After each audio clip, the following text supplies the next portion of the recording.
But back to my original thing, if you understand what these algos are trading off of, even if you're not like trying to take advantage of it with trades, say I am long here. This isn't surprising me. Look at every time this thing did the price change, swipes down, price change, little blip there, another price change, swipes down, another price change, swipes down, price change to the downside, swipes up.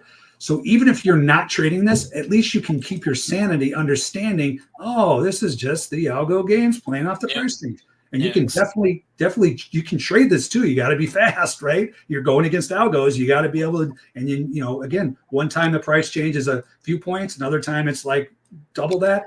That, you know, varies, but you can imagine using this information as well at the MenthorQ levels. So you get this move. I'm getting bad feedback, by the way, from one of you guys. I don't know what that is. Bad microphone feedback. The market comes down to these levels. Say you're not even using the SI indicator. Well, you're like, hey, that's a price change. I already know the dealers are hedging here, and I know the algos love to snap it back there. I'm going to jump in here. I'm going to try to trade for 1 ATR and get out. Or what you can do, wait for the level, wait for the price change, wait for an opposing price change, and you're out of the trade. So these are all different ways you can enhance. You know, you can come up with a trading style system using what's really going on in the market, not some line on the chart that you don't know if people are going to be participating in. Right? Yeah. Amazing. That's the key. If anything, use this to keep your sanity, so you don't jump out a window when you get whipsawed 85 times while you're in a trade. And Scott, you were saying, okay, it's a bad time to trade around this time because the algos are in the game. So, on the other hand, what's the best time to trade?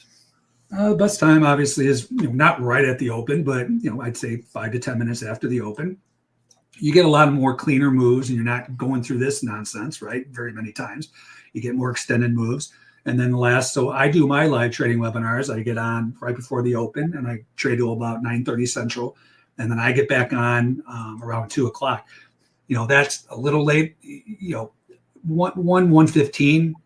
I say 10:30 to 12:30, but 1 o'clock is probably safe enough where the big money's coming back in, and this is if you're positional trading too, right? If you're looking for bigger moves, if you want the whipsaw scalp stuff, then you can trade anytime because this is the prime time for it, like I said. But I'd say after 1:15 Central is a good time to trade too. You would also trade not the New York time, also the London and the Asia time. You was trying this also. Yeah, you could trade this stuff as well. I recommend. As long as the relative volume is normal. If it's crazy, then you want to use regular thresholds. But my rule of thumb, I get that question all the time, is if you want to trade overnight, if you see a threshold event like a zone drawdown event overnight, they're even more golden because that means that's a lot of volume for overnight. But if you're gonna, if you're watching these, and you can actually change the thresholds too on the zone drawer.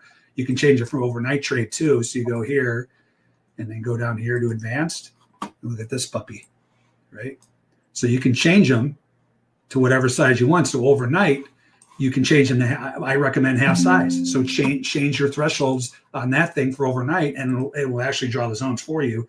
But if you're doing them by hand or eyeballing the SI events, usually half threshold. So again, I said 150 is a lot for NASDAQ. You can use 75. I said 500 for icebergs or for stop runs, 700 in ES. So use 250 to 350.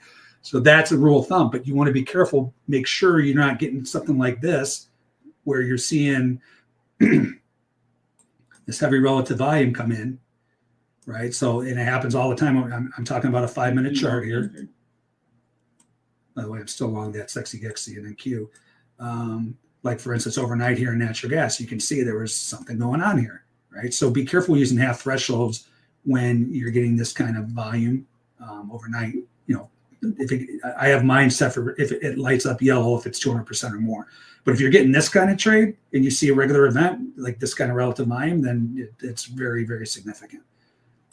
So hopefully that makes sense. By the way, see guys, do you see here how I didn't panic out of this long?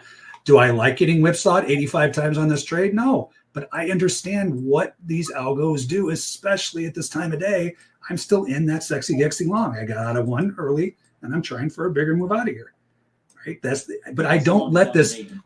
Don't get me wrong. I will still bitch about it throughout the trade. Ask my trade room. but I don't let it shake me out of the trade. If this market could push this ATR out this way, then I say, fine, on to the next trade. Other than that, they can play games for the next 4 hours. I'm staying in this trade. But you see what I mean, look at this thing. Look at the price change algo right now. But if you just know this information, you're just not losing your mind, right? So that wouldn't be surprising me if this pullback again.